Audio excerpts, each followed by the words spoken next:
Oore Ọ̀fẹ́ TV lóde. Oore Ọ̀fẹ́ TV gbára tuntun yọ o. Pẹ̀lú Olúwa tó yan adé ní ìkẹ́ o. Oníkẹ́ súnmọ́ bí. Oníkẹ́ wá kan fìdílé. Àjọgbádùn ètò yìí o.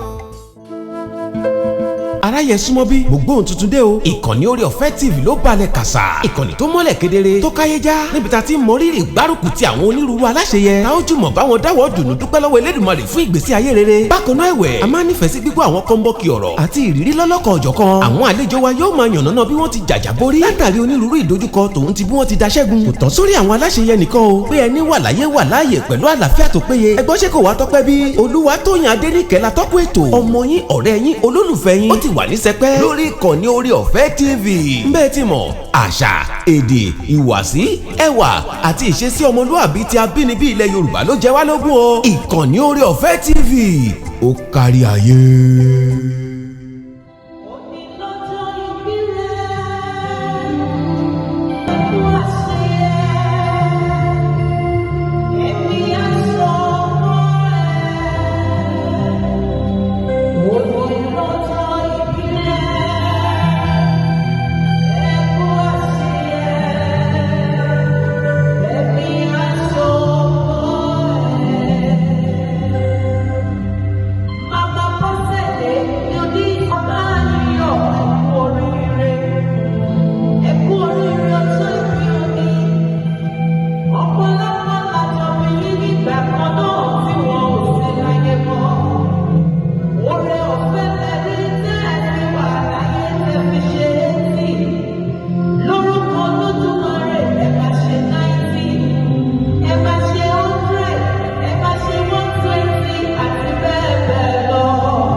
Mo mọ̀ pé ọmọ ni mo jẹ́ fún yín. Mo ti bá yín dúpẹ́ lọ́wọ́ Olúwa. Gbogbo ẹbí sì ń bá yín yọ̀. Gbogbo àwọn ọmọ yín à ń bá yín yọ̀. Gbogbo àgbáyé à ń bá yín yọ̀. Nítorí pé ẹni bá bá aláyọ̀ yọ̀ ó di dandan kí ayọ̀ tiẹ̀ náà kó dé. Nítorí ìdí èyí. Ìyá wa, ẹ jẹ́ á gbọ́ ọ̀rọ̀ láti ẹnu àwọn ẹbí àti ará yín gbogbo tí wọ́n ń kí yín kú oríire ayọ̀ ọjọ́ìbí yín lónìí. Mo fi àsìkò yìí kí màmá mi Mrs. Bosede Ogunrinde pé wọ́n kú ọjọ́ ìbí o. Mo fi àsìkò yìí kí wọn pé ẹ̀mí wọn á gùn, pé lórúkọ Jésù Olúwa wọn ò ní sìnkú ọmọ o.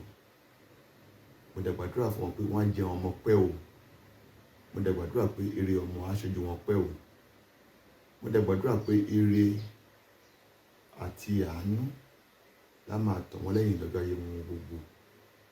Wọ́n á sì máa gbélé Olúwa láéláé. Mo tún dúpẹ́ ní mo ń ṣojú ìjọ Christ Apostolic Church Redemption Zona Headquarters. Orúkọ mi ni Prophet O.P. Wolabi, Zona Superintendent Redemption Zona Headquarters, Redemption Zone. Eléyìí ni ìjọ tó wà ní ilé bàbá wọn ní Owólabí. Mo dẹ̀ tún jẹ́ ọmọ fún wọn. So mo ń ṣojú ìjọ ìtorí pé wọ́n ṣe takuntakun fún ìjọ yẹn. Ilé wọn tí ó wà ní ẹ̀gbẹ́ ṣọ́ọ̀ṣì yẹn wọ́n yọ̀ǹda ẹ̀ fún Ọlọ́run ìjọ apostolic ti Kristi, Ọlọ́run apostolic ọ̀rẹ́lá. Wọ́n yọ̀ǹda ẹ̀. Ìjọ náà wọ́n mọ̀ lóore o. Wọ́n dẹ̀ dúpẹ́ o. Ìjọ náà wọ́n dẹ̀ lékè sọ pé kí n gbàdúrà pé ẹ̀mí wọn á gùn, pé ìjọba Ọlọ́run ni Ọlọ́run ọ̀run á fi sọ èrè náà fún wọn. Thank you. God bless you. Happy birthday, ma. Mama Ogunrinde, I wish you happy birthday, mama. Májẹ̀mú Oore Ọ̀fẹ́ yóò gbé yín dúró. Ibi ò ní ṣẹlẹ̀ sí yín o. Mo sọ pé ìgbà ọdún kan ni. Bó ti wù ẹ́ pẹ́ tó láyé, mo sọ ọ́ ní orúkọ Olúwa tó ní ọ̀run àtayé. ẹ ò ní sìnkú ọmọ, mo tún sọ ọ́ lórúkọ, ẹ ò ní sìnkú ọmọ ọmọ, gbogbo àyíká àti àyídá yín yóò wà ní àlàáfíà, oore ọ̀fẹ́ rẹ̀ kó máa pọ̀ sí, okun yín kó máa pọ̀ sí. I say once again, happy birthday màmá, ẹ ó ṣe ọ̀pọ̀ rẹ̀ láyé, yóò sì dára fún yín, kẹ́ ẹ wà ní ìlera o, bẹ́ẹ̀ lolúwa wí, kò yí padà, Ọlọ́run gbọ́ àdúrà, Jésù Olúwa wa, àmín, àmín, àmín. Orúkọ mi ni Mrs. Akọmọláfẹ́ Ọláyẹmí Àìná. Mo jẹ́ ọ̀kan lára àwọn ọmọ màmá wa tó ń ṣe ọjọ́ ìbí ọgọ́rin ọdún lónìí. Màmá wa jẹ́ alákíkanjú ènìyàn gidigidi. Èròǹgbà ọkàn màmá wa lórí àwa ọmọ wọn ni pé kí gbogbo wa kàwé àkàyanjú. A dúpẹ́ pọ̀ lọ́jọ́ òní pé èròǹgbà màmá wá sí ìmúṣẹ. Màmá rí ire àti ìṣe àwọn ọmọ wọn. Màmá wa tó ń ṣe ọgọ́rin ọdún lónìí, lórúkọ Jésù Kristi, ẹ ṣe 90 ọdún ní ayọ̀ àti àlàáfíà, ẹ ṣe 100 ọdún ní ayọ̀ àti àlàáfíà àti ìdá pípé ní orúkọ Jésù. Iṣẹ́ ọmọ á túbọ̀ máa jiná fún yín jẹ, ẹ ní jẹ oúnjẹ ọmọ nínú àìsàn nínú àárẹ̀ ní orúkọ Jésù Kristi. Lágbára Ọlọ́run, iṣẹ́ àwọn ọmọ yín gbogbo àtọmọ ọmọ yóò túbọ̀ ṣojú ẹ̀mí ní ayọ̀ àti àlàáfíà. Tẹ́ fi ṣe ọgọ́rin ọdún yìí, ẹ ó fi ṣe gbogbo ọjọ́ ayé yín pátápátá nínú Olúwa ní orúkọ Jésù. Igba ọdún kan, ẹ kú ọdún, ẹ kú ìdún, ẹ̀mí á ṣe púpọ̀ láyé, àmín. Ẹ ṣé òyà ọmọ ìyá Olúwakẹ́mi, lágbára Ọlọ́run ẹ jẹun ọmọ. Wọ́n gbàdúrà fún yín ẹ̀yin ìyá mi. Bọ́ọ̀lù ṣe ń jẹ́ ọ̀run táyé ń jẹ́ ayé, ẹ ò ní mọ bójì ọmọ o, ẹ ní fọwọ́ ara yín gbọ́ ọmọ sí o. Lágbára Ọlọ́run ṣe gbogbo àwọn ọmọ yín ó máa ṣojú yín o. A máa bá yín ṣe 90 ẹ pé 90 ẹ pé 100 lágbára Ọlọ́run. Tọ́lọ́ máa bá bíbọ̀ rẹ̀ sẹ́yìn. Púpọ̀ àtẹ̀báyẹ̀ tí tákùkù tẹ̀ lọ sí tágbàlagbà ń lọ, ẹ fi ìjọba ọ̀run ẹ fi ṣeré jẹ́ o. Káre ìyá mi o, mo dúpẹ́ gbogbo tẹ́ ṣe fún mi o láti kékeré, ìyá mi aláṣìírí, ẹ ṣé o. Ẹ ṣé tọ́lọ́run fi yín ṣe support system fún wa, ẹ ṣé ìyá ọmọ o, God bless you, I love you so much. Èmi ọmọ ẹ̀yin Olúwakẹ́mi ló ní ẹ ṣé o. Ẹ ṣé ìyá mi, ọmọ Olísà, ọmọ Ògèlè mọ̀jọ̀, ọmọ agbòrò bí òjò, ọmọ aráyé náà tún yọ, ọmọ arọ̀nàrè ọ̀nkàrẹ́, ọmọ òfúà, ọmọ ilé Déjì. Ẹ ṣé o, ọmọ màmá mi of blessed memory, Rachel Ọládépé Owólabí, ní ọmọ titúrù bàákù ní ilé wọn ní Òkèdàjà ní Kàrẹ́ Àkókó, àti ọmọ bàbá mi Ẹ̀dà Joseph bàbá àgbà Owólabí. Káre rẹ̀ yìí mi o, God bless you, we love you ma, on behalf of my family, àwọn grandchildren yín àti son-in-law yín náà, wọ́n ní ẹ ṣé o, wọ́n ní kí n kí yín o, ẹ̀mí yín ṣe ọ̀pọ̀ ọdún láyé, àṣeyín ṣàmọ́dún o. Happy 80th birthday, mommy. You are the best mom in the world. Thanks for always being there for me. Thanks for bringing me even into this world. You are forever cherished, mom. Thank you, and thank you for all you have done. I pray as you're celebrating your 80th birthday that the Lord will keep you, will bless you, we give you sound mind. We love you, mom. Thanks for always being there. Many more years to you, mommy. Thank you, and thank you. God bless you, ma. I love you. Ìyá mi, ìyá tòótọ́, ẹ kú ọjọ́ ìbí. A dúpẹ́ lọ́wọ́ Ọlọ́run fún ìgbésí ayé yín. A dúpẹ́ lọ́wọ́ Ọlọ́run tí ò jẹ́ kẹ́ ṣàìsàn. A dúpẹ́ lọ́wọ́ Ọlọ́run fún okun àti agbára tí Ọlọ́run fún yín. A ń dúpẹ́ lọ́wọ́ yín fún ẹ̀kọ́ tí ẹ fún wa. A dúpẹ́ lọ́wọ́ Ọlọ́run, a dúpẹ́ lọ́wọ́ yín fún ọ̀nà tí ẹ fi wá sí tó sọ wá di èèyàn pàtàkì lónìí. A dúpẹ́ lọ́wọ́ Ọlọ́run fún gbogbo àníyàn yín lórí wa. A dúpẹ́ lọ́wọ́ Ọlọ́run bẹ́ ṣe ń gbàdúrà fún wa lọ́sàn-án lóru. A dúpẹ́ lọ́wọ́ Ọlọ́run fún gbogbo ìgbà tí ẹ wà tí ẹ jẹun nítorí wa, láti tọ́ wa. Bí ẹ ṣe ń ṣe ọjọ́ ìbí lónìí, ẹ máa ṣe ọ̀pọ̀lọpọ̀ ọdún ní ayé, nínú àlàáfíà, nínú owó àti ọlá. Kókókó báyìí lára yín máa lé. Ọ̀nà èyí tí ẹ ti wà yìí, Olúwa ò ní mú yín kúrò. Olúwa yóò wà pẹ̀lú yín títí dé òpin ayé. Láti ọ̀dọ̀ ọmọ yín Adédèjì, ẹ kú ọjọ́ ìbí, and we love you so much. Mommy, ẹ kú ọdún. Happy 80th birthday. Àṣeyẹ àṣàmọ̀dún, Ọlọ́run á fún yín ní agbára àti okun.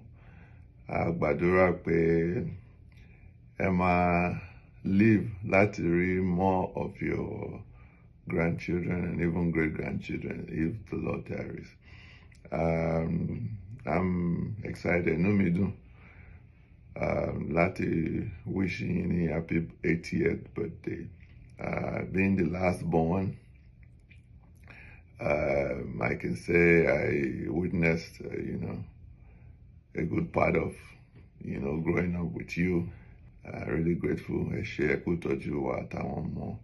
Thank you for being the mother indeed. Thank you for oversight, hindsight. Thank you for your sharp mind. Thank you for guide. Thank you for prayers, all the prayers. So happy birthday. I'm really excited. Happy birthday to the best grandma in the world. It's 80 already. Wow. I say thank you for all you've been. Thank you for how far you've gone for us. Thank you for keeping us in mind, always there for us. Thank you for all your prayers. Thank you for your sharing of so much love, so much advice. Mo gbàdúrà pé ẹ pẹ́ fún wa mà. Gbogbo nǹkan tí ẹ fẹ́ k'Ọlọ́run ṣe fún yín, Ọlọ́run á ṣe fún yín.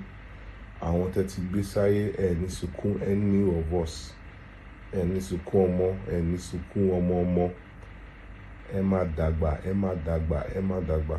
I love you so much, Grandma. I love you. Enjoy your day. Good evening, Mommy. I'm so happy for you and the family. I thank God for your life. On behalf of my family and I, we want to wish you happy 80th birthday, ma. This is for Mrs. Eunice Ogunrinde. Màmá wa nítòótọ́ adúpẹ́ lọ́wọ́ Ọlọ́run tí ó dá yín sí di ọjọ́ òní. Adúpẹ́ fún ayọ̀ àwọn ọmọ tí ó kún nínú ayé yín. Adúpẹ́ fún àwọn ọmọ. Adúpẹ́ pé ẹ wà ní àyè láti rí àwọn ọmọ náà. Ẹ ó jẹun ọmọ pẹ́. Ẹ kò ní rágó ìyá wa. Adúpẹ́ àyìn Olúwa lógo fún yín. 80 years is just the beginning. God is doing wonders in your life, and He will continue to keep you and to guide you. Happy birthday. Amen. Happy birthday, Mommy Ogunrinde. I wish you long life, good health, and abundant blessing. And I decree upon your life, Mommy, that the Lord will enlarge your greatness and comfort you all around. In Jesus' name, amen. Here is wishing Mommy a wonderful birthday celebration as you mark yet another milestone, which is the 80th birthday celebration. We want to thank you for being a wonderful pillar of support to us all. And we pray that you witness more beautiful years in sound health. We love you, Mommy. Happy birthday. Happy birthday to you. Happy birthday to you. Happy birthday. Happy birthday. Happy birthday to you. Happy birthday.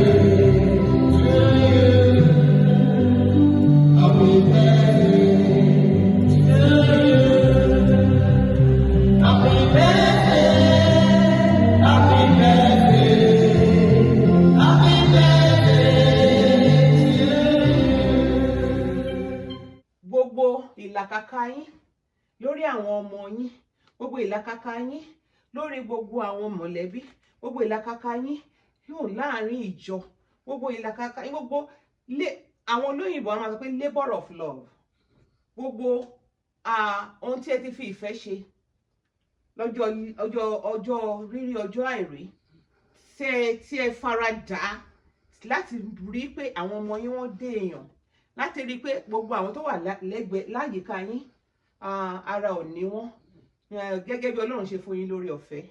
Mo wá fẹ́ kí yín, mo wá fẹ́ sà yín. Mi ò sì ní lè ṣe yẹn lórí ìdúró. Ìwọ̀nba tí mo mọ̀ nínú oríkì yín, mo wá fẹ́ fi yẹn kì í ní àkókò tí a wà yìí, torí pé à ń dúpẹ́ lọ́wọ́ Ọlọ́run fún oore tí Ọlọ́run ṣe nínú ayé yín, èyí tó fi di pé ẹ pé ọgọ́rin ọdún láyé. Mo ní káre yèmí o, ẹ̀yin èèyàn wá nulé, oríkì wọn mo fẹ́ kì fún wọn. Ọmọ Ọ̀kàrẹ́ Àkókó ni wọ́n, ọmọ ìdílé Olísà ni wọ́n, so má máa kì wọ́n ní oríkì Olísà. Wọ́n ní káre yèmí o, ọmọ Olúkàrẹ́ Àlèlà, ọmọ Olísà ọmọ Ògèlémọdò, ọmọ aráyé nọ́dúnjọ, ọmọ arọ̀nọ́rẹ́ Ọ̀kàrẹ́, ọmọ ṣẹ̀rọ̀ yẹn ṣẹ̀rọ̀ lóbìnrin orí, ọmọ akọ́núlí tàìgbọ́ tàìmọ̀ràn. Ẹ káre o, ọmọ Olísà ọmọ Ògèlémọdò. Mi dúpẹ́ náà Ọlọ́run yóò dá ẹ sí títí di ọjọ́ òní. Ọmọdókò tòwú nù, owó délé ó máa ṣọ agẹ̀lẹ́gẹ̀ bóra. Káre yèmí o. Orí rẹ̀ náà tàgbà o. Àmín lórúkọ Jésù. Wọn náà dàgbà wá dògbò. Àmín lórúkọ Jésù. Ojú òní tí ẹ o. Àmín lórúkọ Jésù. Wọn náà àwọn ọmọ á tọ́jú rẹ o. Àmín lórúkọ Bó Jésù. ti ṣe ń tọ́jú mi náà lọ́wọ́ ọmọ á tọ́jú rẹ o. Àmín lórúkọ Jésù. Thank you my dear. O ṣé o. Olúwa ṣeun mà. Ẹ ṣeun ìyá wa. Mo ní kó tó di pé a dágbére lórí ètò yìí. Ǹjẹ́ ó ní àwọn ìmọ̀ràn kan tàbí òmíràn èyí tí ẹ ní fún àwọn ará ilé, èyí tí ẹ ní fún gbogbo àwọn irú àwa tá a jẹ́ ọmọ àbí àwọn tó ń bọ̀ lẹ́yìn nípa bá ṣe ń lo ilé ayé, bá ṣe ń gbé ilé ayé táyé fi ń rọrùn fún ẹ̀dá? Ẹ ṣeun ìyá wa. Ẹ ṣé olótù. Ìmọ̀ràn mi tí gbogbo èèyàn ó pọ̀ bẹ́ẹ̀ tí mo kàn máa mú bí ẹyọ méjì fún yín. Èkínní ni pé mímọ̀ Ọlọ́run tó dá wa. Téèyàn bá wà láyé tí ò bá mọ Ọlọ́run, ó kàn wáyé asán ni.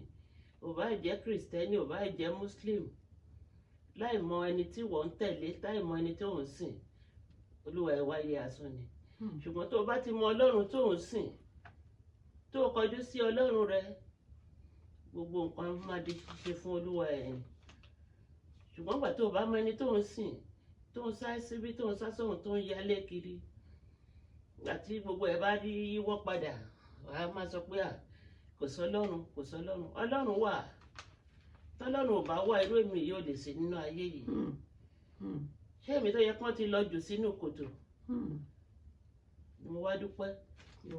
Ọlọ́run fúnra rẹ̀ ó wá yà mí lẹ́nu. Mo lọ́mọ, mo wá lọ́mọ ọmọ. So mo dúpẹ́ lọ́wọ́ Ọlọ́run.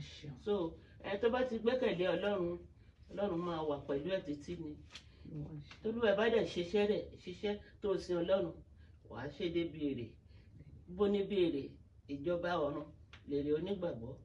So gbogbo wa agbára Kristi á dé ìjọba ọ̀run. Àmín, àmín lórúkọ Jésù. Then ìmọ̀ràn kejì ni lórí ìtọ́jú. Ìyẹn là ń pè ní ìmọ́tótó. Torí iṣẹ́ tí mo ṣe nígbà tí torí olùkọ́ ni mí. So mo dẹ̀ kọ́ bá ti ṣe ń ṣe oúnjẹ, à ń pè iṣẹ́ yẹn ní home economics. So èèyàn gbọ́dọ̀ tọ́jú ilé tó ń gbé, tọ́jú ara tirẹ̀ fúnra rẹ̀, oúnjẹ tó máa jẹ àti àyíká rẹ̀ gbogbo ó nídìí ìtọ́jú.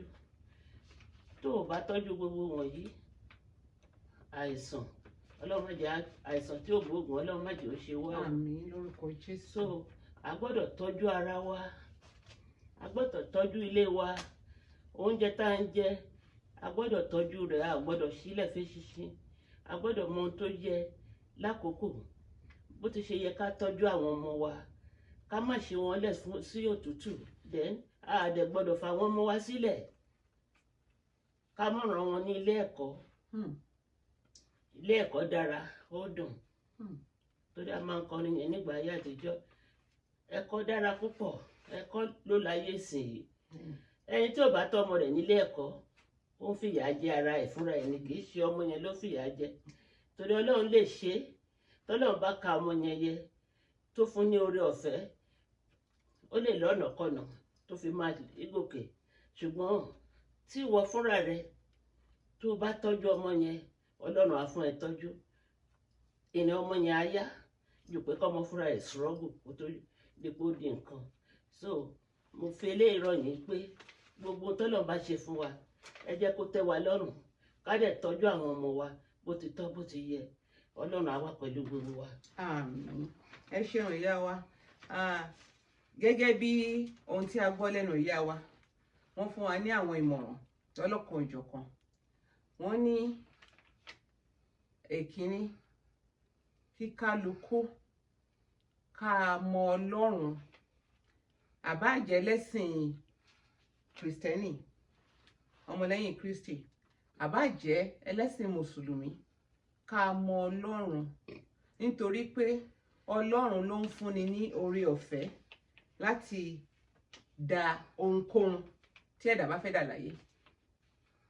Ipá wa ò ká, agbára wa ò ká, ṣùgbọ́n Ọlọ́run tí ó dá wa, òun ló ní agbára láti sọ wá di ohunkóhun tó bá fẹ́ ká dà nílé ayé. Ìkejì tán tó sọ ní pé ìtọ́jú ara ẹni, nítorí pé wọ́n jẹ́ olùkọ́ni home economics kan tó fẹ̀yìntì. So wọ́n mọ̀ ń pa à ń tọ́jú ilé, food and nutrition, oúnjẹ àti bí oúnjẹ yẹn ṣe bó ṣe ní okun tí àwọn oúnjẹ yẹn fún wa. Then bá ṣe máa tọ́jú àwọn ọmọ, ká tọ́jú àyíká, ká ṣe ohun gbogbo lásìkò, ká ṣe ní bó ṣe tọ́ àti bí ó ṣe yẹ, kí àwọn ọmọ wa àti àwa pàápàá àtàwọn ọkọ wa àtàwọn ẹbí wa ká bá lè wà ní àlàáfíà, ká bá lè ní ìlera nínú àgọ́ ara wa. Wọ́n ní ó ṣe kókó ká mọ Ọlọ́run, ká sì tọ́jú ara wa, ká tọ́jú ara, ká tọ́jú ẹbí, ká dẹ̀ kọ́ àwọn ọmọ wa lẹ́kọ̀ọ́. Ẹ̀kọ́, wọ́n ní ẹ̀kọ́ òwe ṣe pàtàkì, ẹ̀kọ́ ilé, ẹ̀kọ́ òde, ká kàwé, ká lọ léèwé, ká kẹ́kọ̀ọ́, ká sì ṣe àṣeyege. Ó ṣe pàtàkì, ìyá wa ló ṣe pàtàkì. Tá bá rí wọn, tá dẹ̀ gbọ́ pé olùkọ́ni ni wọ́n, a ti mọ̀ pé ẹ̀kọ́ ṣe pàtàkì, ó ṣe kókó fún wọn. A sì dúpẹ́ lọ́wọ́ àwọn ìyá wa, nítorí pé ẹ fún àwa ọmọ yín àti gbogbo àwọn tí wọ́n dọmọ fún yín, yálà nípa ilé ẹ̀kọ́ nígbà tẹ́ jẹ́ olùkọ́ni, tàbí ní àdúgbò àbí láàrin ẹbí, tẹ́ tọ́ wa sọ́nà tí kálukú wa tá ń rìn títí di ọjọ́ òní. Ẹ fún wa ní ìwúrí, ẹ sì fún wa ní àtìlẹ́yìn láti lọlé ẹ̀kọ́, kọ́ ẹ̀kọ́ àkọ́yẹyẹ. A dúpẹ́ lọ́wọ́ yín ìyá wa. Ẹ ṣeun. Àdúrà wa sí yín ní pé àgbà yín á túbọ̀ máa dalẹ̀. A ó máa rí yín bá. Àwọn Yorùbá náà ń sọ pé igba ọdún ọdún kan ni. Ẹ ti ṣe 100 ọdún o. Àwa sọ pé igba ọdún ọdún kan ni fún yín ìyá wa. Ẹ ṣeun mà. A tún máa pè yín. Tó ṣe bí òwe ẹ̀yin àgbà o. A sọ pé kì í dùn kó pọ̀. Wọ́n ní ṣókí báyìí náà ni ọbẹ̀ oge. Níbí yìí la ó fi àdàgbà ètò yìí rọ̀ sí lónìí. À ń gbọ́ bá tún di ọjọ́ mi ọjọ́ rẹ̀. Ẹ tún máa gbọ́ wa, ẹ tún máa wò wá. Kó tó dìgbà náà mo wá gbàdúrà pé gbogbo etí tó gbọ́ wa lọ́jọ́ òní, gbogbo ojú tó ń wò wá lọ́jọ́ òní, etí yín kò ní gbọ́bi, ojú yín kò sì ní ríbi. Ẹ̀yin tẹ́ wò wá lọ́jọ́ òní, lẹ́ẹ̀tún wò wá ń gbà míì tá a bá padà wá sórí ìkànnì yìí. Ẹ ṣeun. A ó máa fi eléyìí ṣàlọ. Káyìrà láyọ̀. Ìrírí làgbà o, ìrírí làgbà o, dákun tẹ́tíyé ọgọ́rọ̀ àgbà o. Àní bóyá súnmọ́ bí wá gbọ́rọ̀ lẹ́nu àgbà o. Oore Ọ̀fẹ́ TV ló tẹ́ pẹpẹ ètò yẹn wò. Àní èdè ń bẹ, àṣà ń bẹ, ìrírí wà ní sẹpẹ́. Atọ́kùn ètò yìí o, Olúwatóyìn Adéníkẹ́. Ìrírí làgbà o, ìrírí làgbà o, dákun tẹ́tíyé ọgọ́rọ̀ àgbà o. Ìrírí làgbà o, àní ìrírí làgbà o, dákun tẹ́tíyé, dákun súnmọ́ bí ọgọ́rọ̀ àgbà o.